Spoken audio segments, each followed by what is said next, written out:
I'll just share a little testimony of my dad because he's very compliant. And to go for the health check, as a scientist, I like to see the reports, like give me a before and after. So he discovered that last year.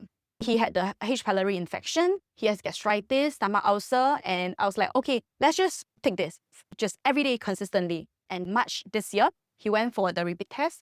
He's cleared. Like, of course, things work differently for everyone, okay? But what I'm saying is that what makes us different is that I think it was the conviction for us to make high quality, good products to help people. And like when your dad benefited from it, and then the Asian father writing you a long message to say, thank you so much.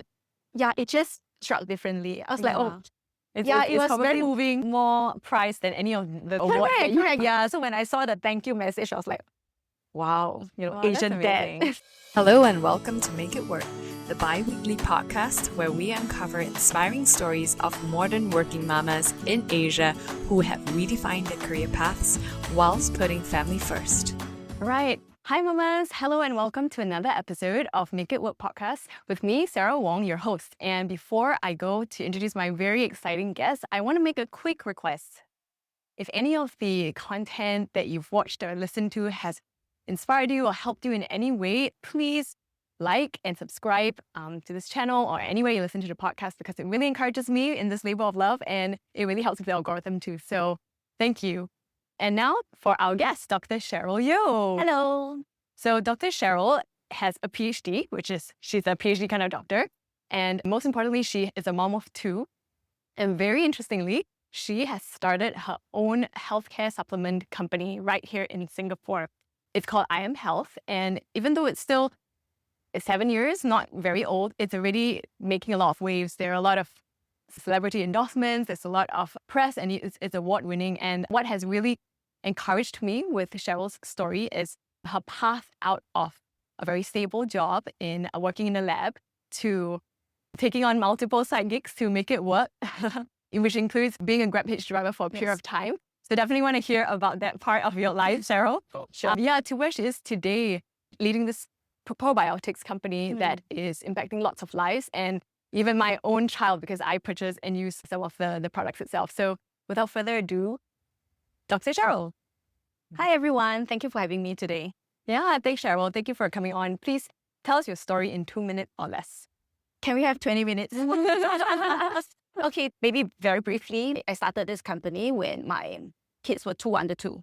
So they were really young, and there was a point that I decided that I need to do something, first for the family and then for myself. And I myself love to have that impact in others' life. And to me, my strength is my knowledge in nutritional supplements and how nutritional therapy can improve one's health. So I decided to take that giant leap of faith to go from a very steady, employee life to zero income in the first few years. And of course, the main motivation is for my children.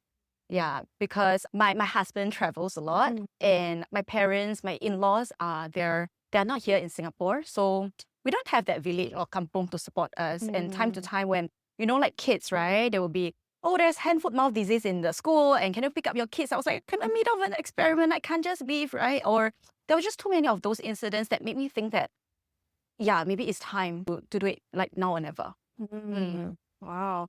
Can you bring us back to that time, Cheryl, when you experienced motherhood in, I guess, a place that you didn't have a lot of your family or relatives around, because your family's mainly back in Malaysia, right? Correct. Yeah. How was that for you in starting your own business? Like, how do you manage? I don't know how I managed, but I'm glad that I survived. Yeah, it is really, really tough on a hindsight. So there was this particular incident when my 1-year-old boy, back then, my number 2, he had seizure. And then we were rushed to the hospital, like NUH around like midnight. And then just myself and my little boy, my baby, and we were in the isolated small room, and we were kept there for 3 hours.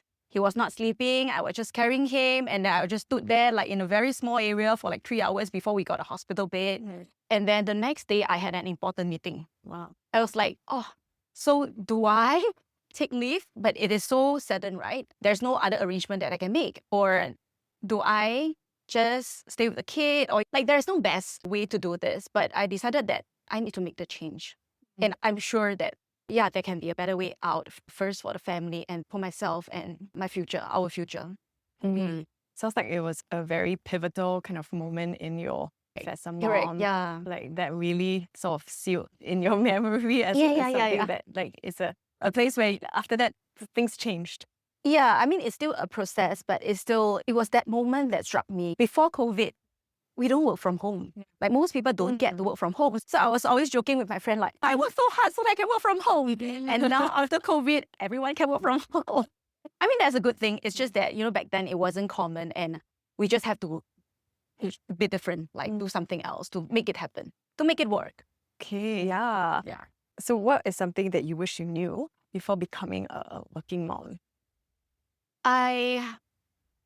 Like these days, right, I ask, I'm just curious, like, why is it there's this working mom and nobody calls it working dad? No, yes. There's a working dad. Yeah, like, I mean, we go with the flow, right? I mean, if God gives us children and we are also blessed in a sense, but I feel that it has been a lot on the shoulders of women as well. The mental load is something that we don't really talk about, but it is there. Like, nobody knows what's going on. If I miss the schedule, they miss their enrichment.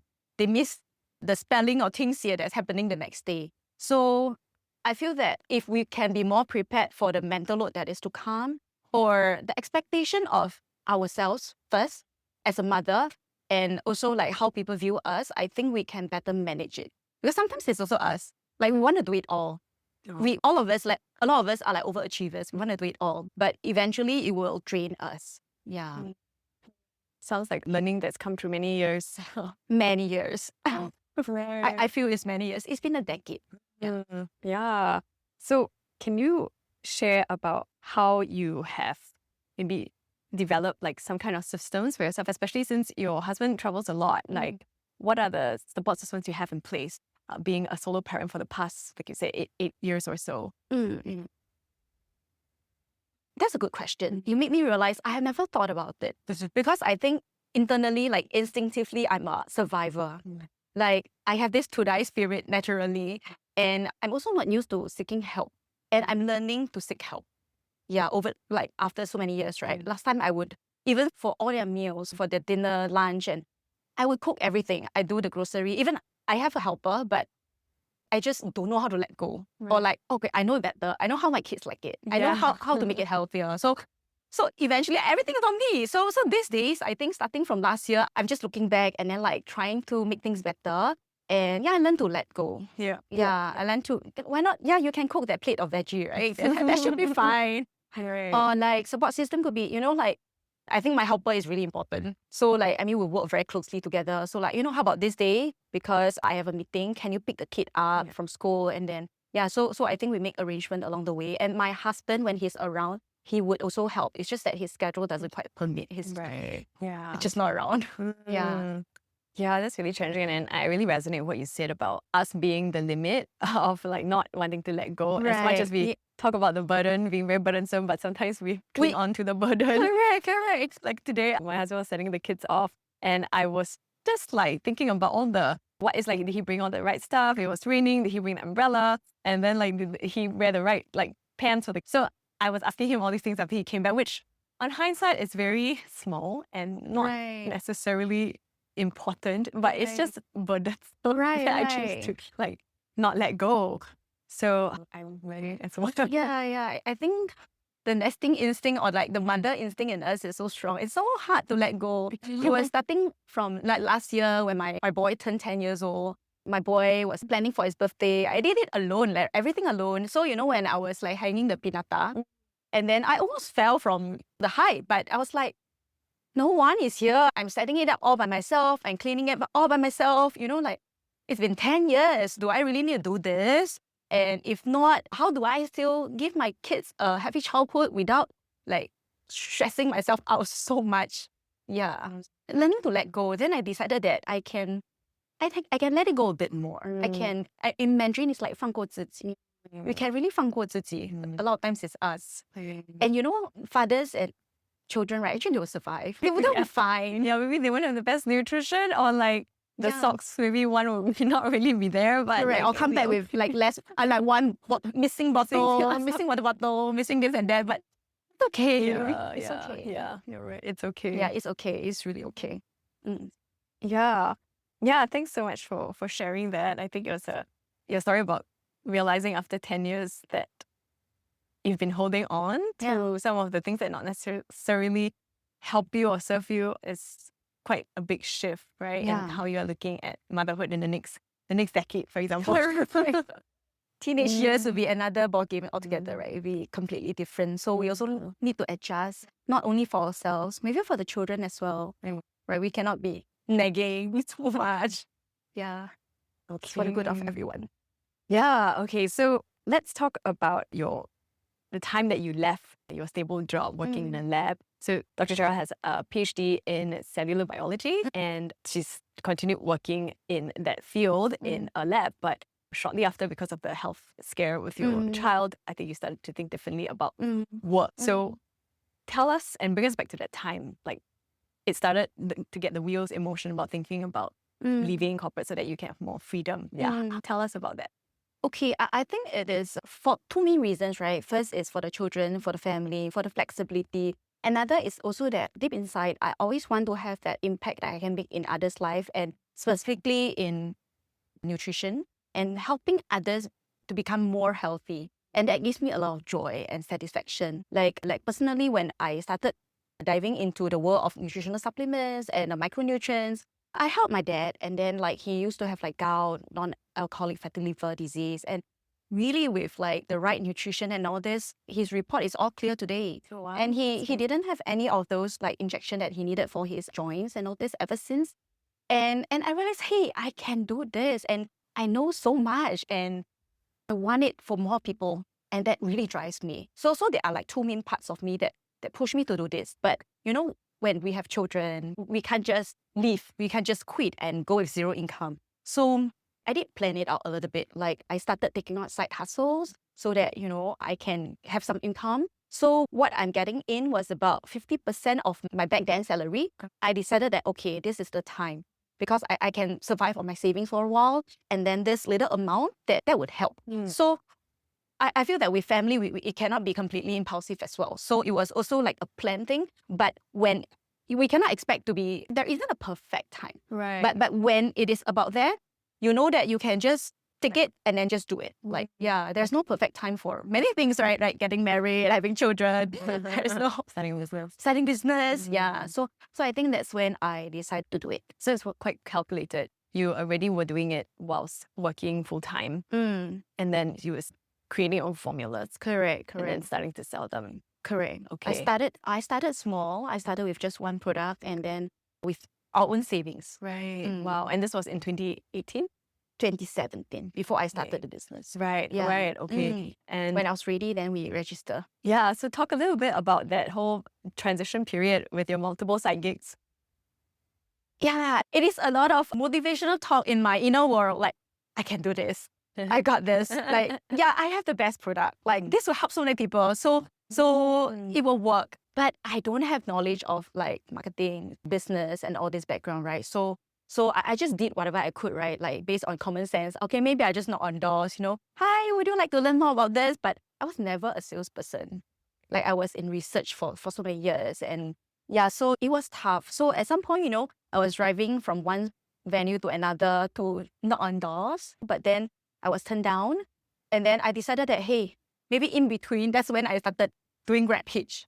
Because Grab Hitch, you can do like 2 trips per day, right? Wow. So it's not so much for the extra income, but it can offset the parking costs. I realized, you know, there are many places that don't have grace period. You drive in and now, oh, done. So I did that. Okay. Yeah. And what was the experience? Yeah, I think the experience was fine, but I think I got a bit upset because, you know, some of my customers gave me 4 stars. I was like, oh no, I was sincere and I drove so carefully and I cleaned the car for you and you gave me a 4 stars. And then I got a bit like, oh no, like I've gotten so many rejections in a day already. I cannot take that. I mean, it's just me. Oh wait, yeah, that's true. You've gotten because the whole day were like rejections. No. And then like you were trying to have a good conversation with your 2 Grab Hitch rides, right? And then they were like, oh, 4 stars. I mean, most of the time 5 stars. Then when they were like few 4 stars, like, oh, I'm so sad. I'm like, no, I cannot. Oh, you make me think twice about my ragings now. So I give the driver So I mean, for me now, right, as long as it's pleasant, I'll just give 5 stars because you make someone's day. Yeah. We can all be a bit more gracious Yeah. and like, yeah. Yeah, you're right. Yeah. Yeah. I'm all nothing for much. making the society like a more like loving and gracious like us place for everyone. So you didn't let pride get in the way. You were a PhD holder driving a Grab Hitch, trying to make ends meet, trying to make it work for this period of time when you were transitioning into starting your business, establishing it. So this was 2018, right? About there? Yes, correct. Yeah. And so tell us about your business, your company, Probiotics. What are some misconceptions? What's the biggest misconception that people have? Okay, I would feel that the biggest misconception is most people assume that probiotic is for people with tummy trouble. If I have constipation, if I have food poisoning or diarrhea, that's when I go for probiotics. But with research advances, we know that 99% of gene expression in us come from the microbiome. Like we are literally just 1% human. Yeah, and if let's say there is this dysregulation in our microbiome, that's when there'll be a lot of health issues. Because it is even true to say that 90% of diseases come from a poor gut health or a leaky gut. Like it started with a poor gut health. So I think moving, like if we look at the research studies today, clinical studies, we know that they can be very specific strains that are meant to support different health function. That's when we have products for like more specific benefit. For example, like there's one for stomach infection, there's one to manage allergies, eczemas, and we have a lot of very good testimonials on that in Singapore especially. And then we have one from Spain that helps with metabolism. And we have a female health product coming up as well. And from the clinical studies, from our own research studies, and from our customer testimonials, we know that probiotic is so much more. And we really can't wait to, even though we are not the fastest, to really like have that quality products for our customers, ourselves, and our loved ones to benefit from it. What makes I'm Health Probiotics like different from the rest? I think it's really like from the heart.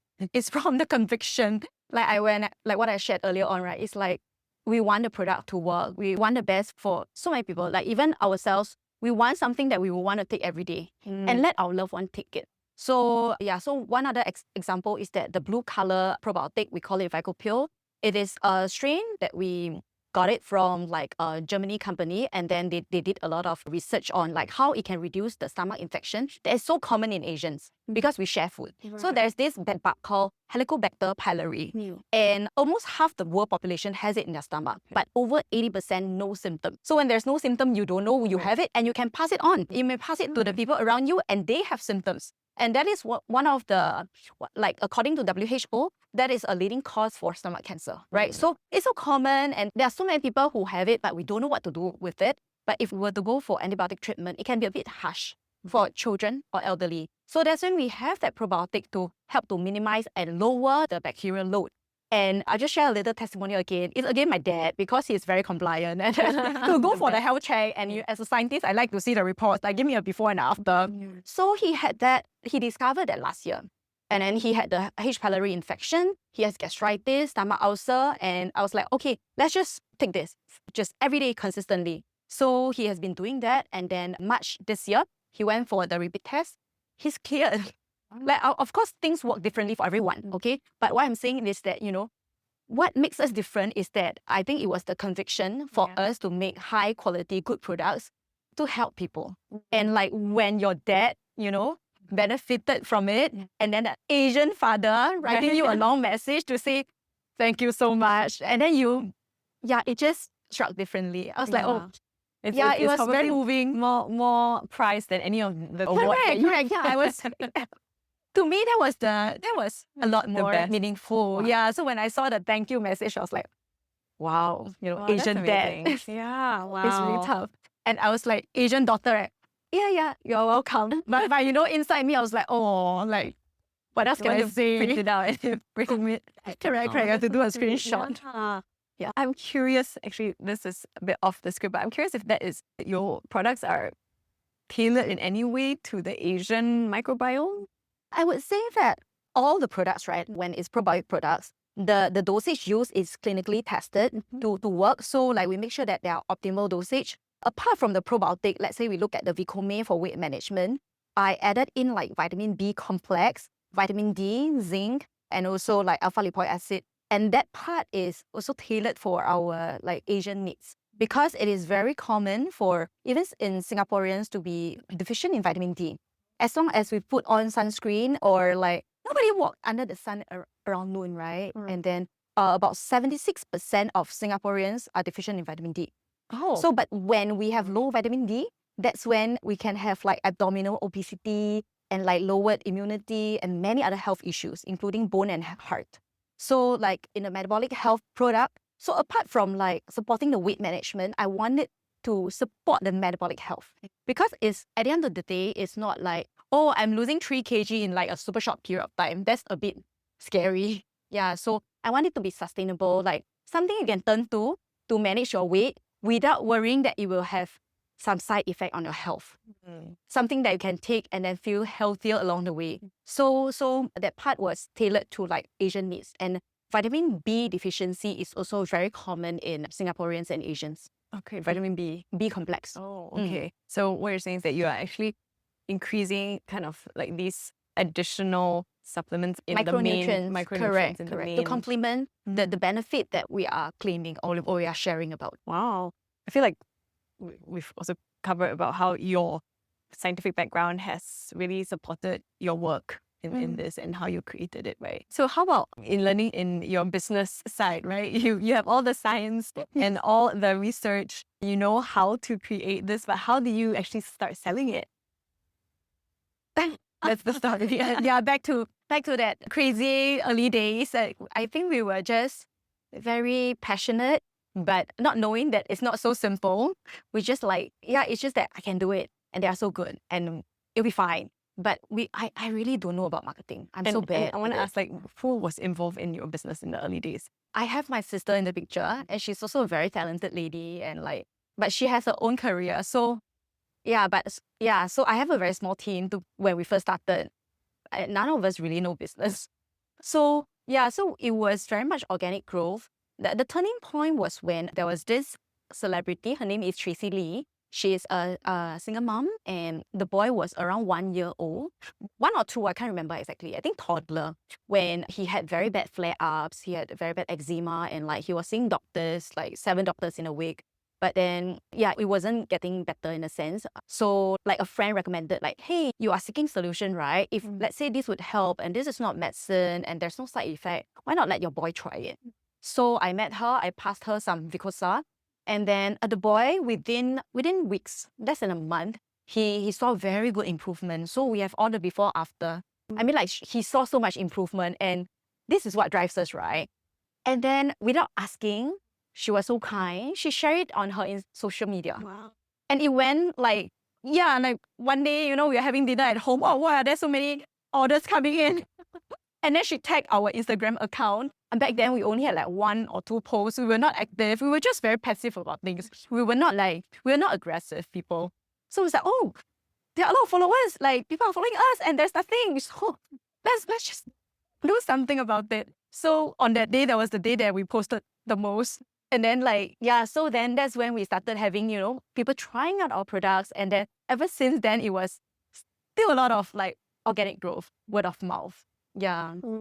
And I think I shared with you, recently we are like seriously looking into marketing. And then the lady in charge of our marketing, she was like, Cheryl, I can't believe you. She checked the meta ads kind of thing, like over 7 years. You know how much we spent? $155. Yeah. Over 7 years. I was like, Wow. is that right? Yeah.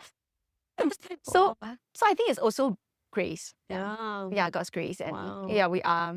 Yeah. Wow. So you only spent really a $30 faith journey. a year for the past 7 years, and now your company is over $1 million in revenue, GST registered. Yeah. Congratulations. Yeah. I don't know how it happens. It was, I think that was never our goal. Like, to be honest, like, I need it to be sustainable for my family, but like, how much do I make? I'm not a numbers person. Yeah. And it was just a product of like, a result of trying to do good work.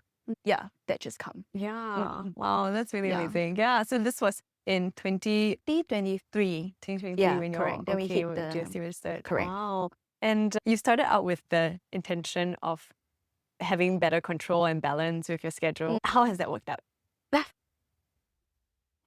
still on that balancing, like it's never easy. It's we are always not there yet, right? So it's okay. It's not the end. It's not there. We are not there yet. Still trying. And I realized that as my kids grow older, it is okay for them as well that we let go because they like to see us in action. And they're proud of us. Yeah. So like last week, I was busy out all day making a video with another fellow Celebrity. like we would all know her. You can say. Yeah, I was making video with Fan Wong. So yeah, it was a milestone. I felt so privileged. But okay, so anyway, like I was busy. But then I realized my kids could go to bed on their own. I didn't need to sit in a dark room for an hour. They could do it. My helper was like, hey, actually they are easier when you're not around. So I mean, they are okay, they are capable. Like it's also us of like whether we want to let go. Of course we must, be there for them, try to accompany them. But then like when we can't do it, it is also fine. Like it's not a prolonged period. And it's actually good for all parties to also value and cherish the time that we have when things are slower. Curious, do you involve your kids with your business in any way? That's a good question. Early days was so tough, right? It was when, I do get them to help sometimes. We couldn't even like engage like a fulfillment provider back then. So I would get them to help, to pack the parcel in the early day, in like the first year. And and they find pride in it. And then or like when we are moving the storage area, they'll be pushing the cart and then like trying to load things or when we participate in fairs, we do participate in some mummy fairs like Mummy's Market or like Mother Care Fair for a couple of times. They'll be there to help set up. Or like I'll be like, hey, how about this? Can you distribute flyers? And they do it with so much pride. It's like, it's my mommy's business. It's my family thing. I'll help out. And you can see that there's this sparkle in their eyes. Actually, you bring back a memory that I have of my childhood that I didn't realize I had. But I remember helping with my dad's like business before as well, like packing corporate gifts. And they were doing like little, I think, SIA like toys or something like that. And I just remember feeling so proud of myself. I mean, I was in primary school and like being able to help or contribute. Right. Yeah. It was small. I know we probably made more mess than we have, but like it was significant. I remember, So your kids will remember. Yes. Remember these. So very fondly. Yes, they take pride in it. Okay, so you faced a lot of challenges, obviously at the start. The rejection, having to do whatever to make it work. How did that experience lead you to finally, be where you are? What do you learn from it? What did I learn from it? So much. I heard of this saying that goes like, we learn nothing from success, but everything from failure. And I agree with it. It's like, we don't need someone to teach us how to feel proud about our, achievements, right? But we learn so much from failures. Even when things are not going our way, when you are feeling it, when you feel you are not good enough, or, all sort of negative thoughts, right? But still be secure in who we truly are, our identity, and to thrive in it, to hang on to it, and to have that resilience to move on. Yeah, I think that's one of the really big take home over time. Do you say that being very positive and having, I guess, like optimistic worldview helps? Like if you face a challenge, you'd be like, oh, we definitely can. Okay. You won't risk ever. Okay. I don't think I am very, very positive, but I have learned to be very, very resilient, right? Like, you can feel down, but the next day I wake up, I'll give my best. Right. Again. Like, I'll just pick myself up. Right. Yeah. Wow. I'm sure your kids see that. Yeah, it's not a one-time thing anyway. Like we will swing from one side to another. It's like motherhood, right? There'll be times when you enjoy it so much. There'll be times when you just want to be alone. Right. Yeah. So maybe you can share just in reflection, right? What are some pieces of advice you would offer to other working moms trying to manage to juggle, and then entrepreneurs who also have families that they're trying to make ends meet for? I think we give our best, but don't be too harsh on ourselves. Like there'll be different seasons in life. Like there'll be a period of time where your family needs you more. Then you have to do that balancing act. There'll be times when your kids are a little older and you can go maybe more like all out for your career. Then you do that act again. So it's never one end to the other end, but in between, how do you balance it? And yeah, yesterday I was just talking to this friend who is like 5 years younger than me. You know, her kids are like 2 or 3. I was like, just enjoy your season. It's okay. It's tough enough to have toddlers at home. Sometimes the career has to take a backseat for that season, and that's fine. Like, we can be ambitious, we can go all out, but also manage our own expectation. Yeah, don't be our biggest enemy. Yeah, cheer ourselves up. Right. Yeah, that's a good point. To be our biggest cheerleader. Yeah, because our cheerleader. The biggest enemy. Yeah. Correct. As we wrap up, Cheryl, what do you hope for your kids to learn from you as they see you juggle work and motherhood and largely solo parenting? I think I mentioned a few times in the podcast, I think resilience is very important. Don't be afraid to fail, but you will regret if you don't even try. So I hope they have that wisdom, they have that inner strength to be resilient in life, you know. Like, if you have tried hard enough and it's not your conviction to do a certain thing, don't be afraid to quit as well. Like, you don't have to stick true. Like, why I'm sticking it, you know, through out, because I know this is what I want to do and I can make it work. But, you know, after trying, you realize that this is not something that resonates in you. Don't be afraid to quit. So try. Don't be afraid to fail. Don't be afraid to quit as well. And then you'll find a way. Yeah. Do you have To make it work. Thank you. Do you have a story of when you face objection or difficulties and then you overcome, like, through your resilience? I thought of a recent incident. We have a female probiotic product soon, and then everything is in good progress. I thought I would launch in May, but it's not happening because one of the ingredients didn't turn out to be what I really like, or like maybe not the best. So there were a lot of churning inside, but I decided to just stop the production, and then we threw away everything. Yeah, I just want to start again.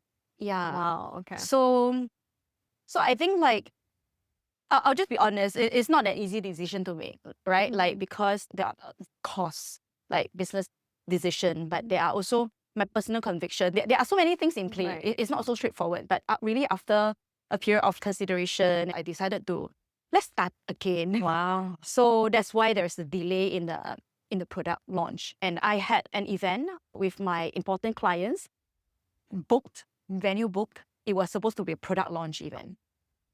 So it's not just the product launch, but there was already an event in place and booked accommodation, flight, and everything for that event. And I decided not to have the product.